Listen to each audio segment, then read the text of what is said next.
வணக்கம். இன்றைய பார்வை உங்களை வரவேற்றுக் கொள்கிறது. இலங்கையின் வடக்கில் மீண்டும் ஒருமுறை ஸ்ரீலங்கா அரசு தலைவரின் பிரசன்னத்துடன் நல்லிணக்க பொங்கல் பொங்கப் போகும் நிலையில் அவரது ஜேவிபி மீது ஸ்ரீலங்காவின் பௌத்த பிக்குகளின் ஒரு தரப்பு தீவிரமாக பொங்க தலைப்படுகின்றது. ஜேவிபியின் தொழிற்சங்க முகமாக இருக்கும் லால்காந்தா பௌத்த மகா சங்கத்தை அவமதிக்கும் வகையில் மிகுந்தலை காட்டுமிரான்றி என்ற சொல்லாடலை வெளியிட்டதான கொதிநிலை தற்போது காவிகளிடம் ஏறுமுகப்படுவதால் லால்காந்தா மீது உரிய நடவடிக்கையை அரசு தலைவர் அனுரகுமார திசாநாயக்கா எடுக்க தவறினால் அரசாங்கம் விரைவில் கடுமையான பின்விளைவுகளை சந்திக்கும் என ஸ்ரீலங்காவின் பௌத்த காவிகளின் தேசிய சங்க பேரவையின் தலைவர் லியன்வல சாசன ரத்ன தேரர் இப்போது ஜேவிபியினர் மீது ஒரு கச்சை கட்டளை செய்கிறார். ஸ்ரீலங்கா பிரதமர் ஹரணி அமரசூரியவை பாலின ரீதியில் விமர்சித்து அவருக்கு தான் வேண்டுமானால் திருமணம் செய்து வைப்பதாகவும் அவரை பிள்ளை குட்டிகளை பெற்றுக்கொள்ளுமாறு 56 வயதான ஹரணியை வக்கிரமாக தூசித்த ஒரு பௌத்த பிக்குவைத்தான் லால்காந்தா மிகுந்தலை காட்டுமிராண்டி என வர்ணித்தமை இப்போது காவிகளை கடுமையாக சீட்டப்படுத்துகின்றது. அதாவது பௌத்த காவி உடையை தரித்திருக்கும் ஒரே காரணத்தால் தாம் எதனையும் சொல்லிக் கொள்ளலாம், எதனையும் செய்யலாம் என்ற எண்ணத்தில் இப்போது திரளும் பௌத்த காவிகளின் ஒரு அணி ஸ்ரீலங்காவின் பிரதமர் ஹரணி அமரசூரியா மற்றும் அமைச்சர் லால்காந்தாவையும் பதவி விலகிக் கொள்ளுமாறு கோர தலைப்படுவது பரபரப்புகளை நீட்சிப்படுத்த தலைப்படுகின்றது. ஈழத்தமிழர்களின் இன உணர்வு வெளிப்பாடுகளுக்கு எதிராகவும் அவர்களின் அரசியல் உரிமை போராட்டம் சார்ந்தும் இதே பௌத்த காவிகள் தெற்கில் பொங்கி எழுந்த காலத்தில் அதனை உள்ளூர ரசித்த தரப்புகளில் ஒன்றாக ஜேவிபியும் இருந்த நிலையில் இப்போது அதே ஜேவிபிக்கு எதிராக பௌத்த காவிகளின் ஒரு தரப்பு பொங்க தலைப்படுவது அதே ஜேவிபிக்கு கோபத்தை வரவழைக்க தலைப்படுகின்றது. ஆக மொத்தம் ஸ்ரீலங்காவின் ஆட்சி தரப்பில் உள்ள கடும்போக்கு முகங்களும் சரி, அதேபோல பௌத்த மதவாதம் வலிப்பு பித்தம் உள்ள பௌத்த காவிகளின் தரப்பும் சரி, தமக்கு எதிராக யாரும் எதனையும் பேச முடியாது, இதனையும் சொல்ல முடியாது, எழுத முடியாது என்ற நிலைப்பாட்டில் தொடர்ந்தும் இருப்பது இலங்கை தீவின் அந்தகாரத்தை மீண்டும் மீண்டும் காட்சிப்படுத்துகின்றது. இவ்வாறாக ஒரு எதிர்ப்பும் அச்சுறுத்தலும் மிரட்டலும் விடுக்கப்பட்ட ஸ்ரீலங்காவின் புலனாய்வு ஊடகர்களில் ஒருவரும் அந்த நாட்டின் முக்கியமான பாதுகாப்பு ஆய்வாளருமாக இருந்த இக்பால் அத்தாஸ் இன்று அதிகாலை தனது 81வது வயதில் காலமாகிக் கொண்ட போது அவரை மையப்படுத்தி சில காலமாகாத கதைகளும் நினைவூட்டலுக்கு வருகின்றன. இன்று பிற்பகல் தெஹிவளையில் உள்ள மசூதி கல்லறையில் இக்பால் அத்தாஸுக்கு இறுதி விலை வழங்கப்பட்ட நிலையில் 90களில் இருந்து ஸ்ரீலங்காவின் இராணுவ விவகாரங்களில் முன்னணி புலனாய்வு கட்டுரையாளராகவும் பத்தியாளராகவும் இருந்த இக்பால் அத்தாஸ் போர்க்காலத்தில் வெளியிட்ட உண்மை செய்திகளும் உண்மையான விடயங்களும் ஸ்ரீலங்கா படைத்தரப்பையும் அரச தரப்பின் படைத்துறை சார்ந்த முகங்களையும் அம்பலப்படுத்தியதால் ஒரு காலத்தில் அவருக்கும் பெரும் மிரட்டல்களும் விடுக்கப்பட்டன. தமிழர் தாயகத்தின் மீது தீவிரமான போர் இடம்பெற்ற போது இக்பால் அத்தாஸின் இராணுவ கட்டுரைகளை வன்னியிலிருந்த விடுதலை புலிகளின் தலைமையும் உன்னிப்பாக அவதானித்த ஒரு காலம் இருந்தது.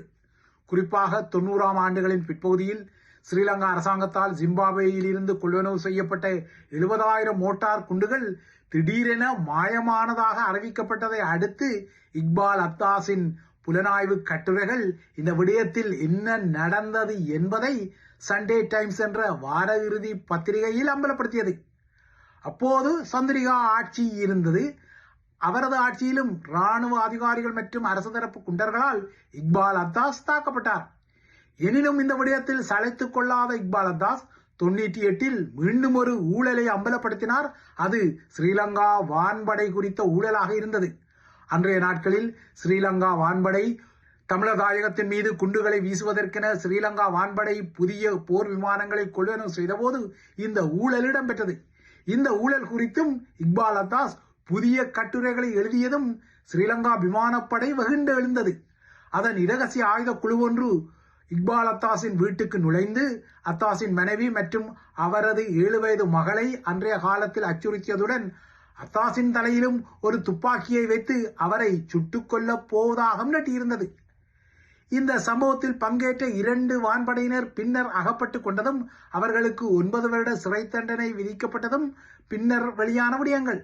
இதேபோல சந்திரிகாவின் ஆட்சி போய் ராஜபக்சக்களின் ஆட்சி ஸ்ரீலங்காவில் உருவான பின்னரும் இக்பால் அப்தாஸின் மீதான மிரட்டல்கள் தொடர்ந்தன. குறிப்பாக 2007ஆம் ஆண்டில் உக்ரைனிலிருந்து MiG-27 போர் விமானங்களை ஸ்ரீலங்கா அரசாங்கம் கொள்வனவு செய்தபோது கோட்டாபாய ராஜபக்ச பாதுகாப்பு செயலாளராக இருந்தபோது மிகப்பெரிய ஊழல் இடம்பெற்றமை குறித்து அத்தாஸ் தனது புலனாய்வு இதழில் பகிரங்கப்படுத்தியதும் அப்போது பாதுகாப்பு செயலாளர் கோட்டாபாயவின் தரப்பில் இருந்த கும்பல் அத்தாஸின் வீட்டுக்கு வெளியே ஒரு அச்சுறுத்தல் முற்றுகையை செய்ததும் நினைவூட்டத்தக்க ஒரு விடயம்.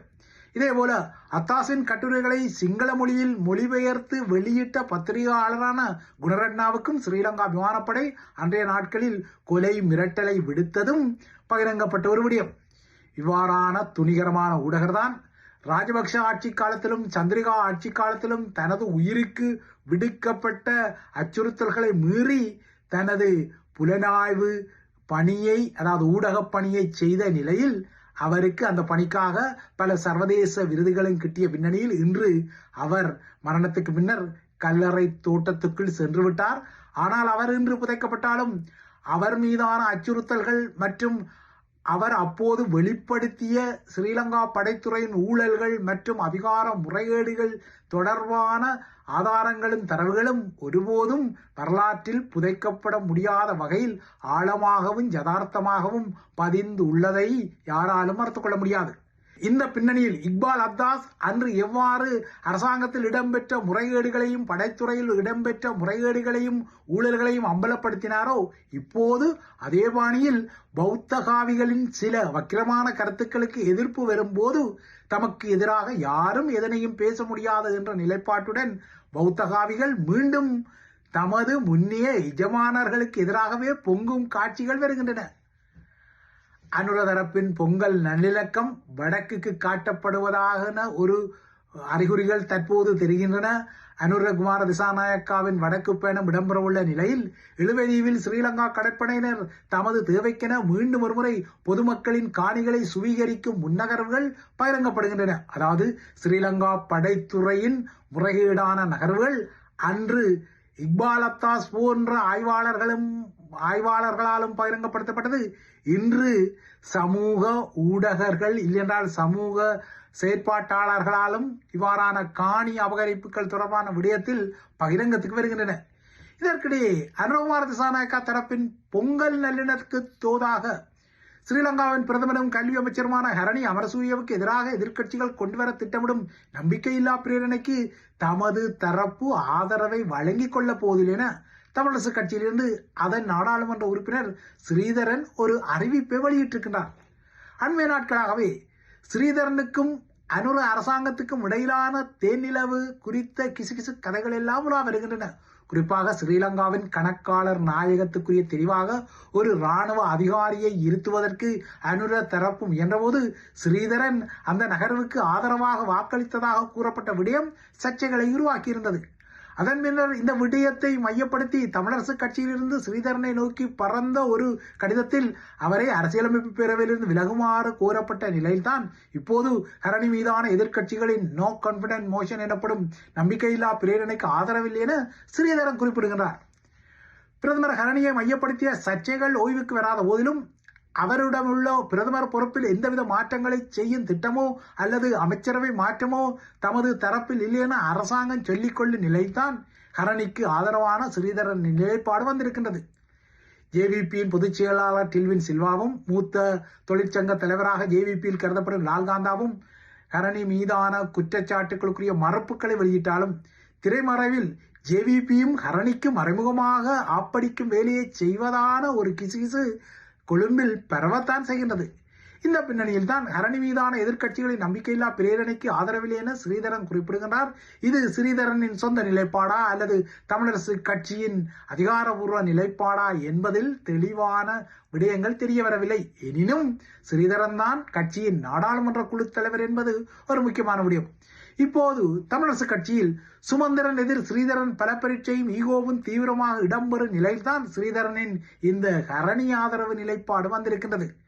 கடந்த 2024 இதே ஜனவரி பொங்கல் காலத்தில் இடம்பெற்ற தமிழரசு கட்சியின் தலைமைத்துவ தேர்தல் களத்துடன் ஆரம்பித்த இந்த ஸ்ரீதரன் எதிர் சுமந்திரன் ஈகோ போட்டி 2 வருடங்கள் கழிந்து 2026 பொங்கல் வரை நீட்சி அடைவது தற்போதும் பகிரங்கமாகின்றது.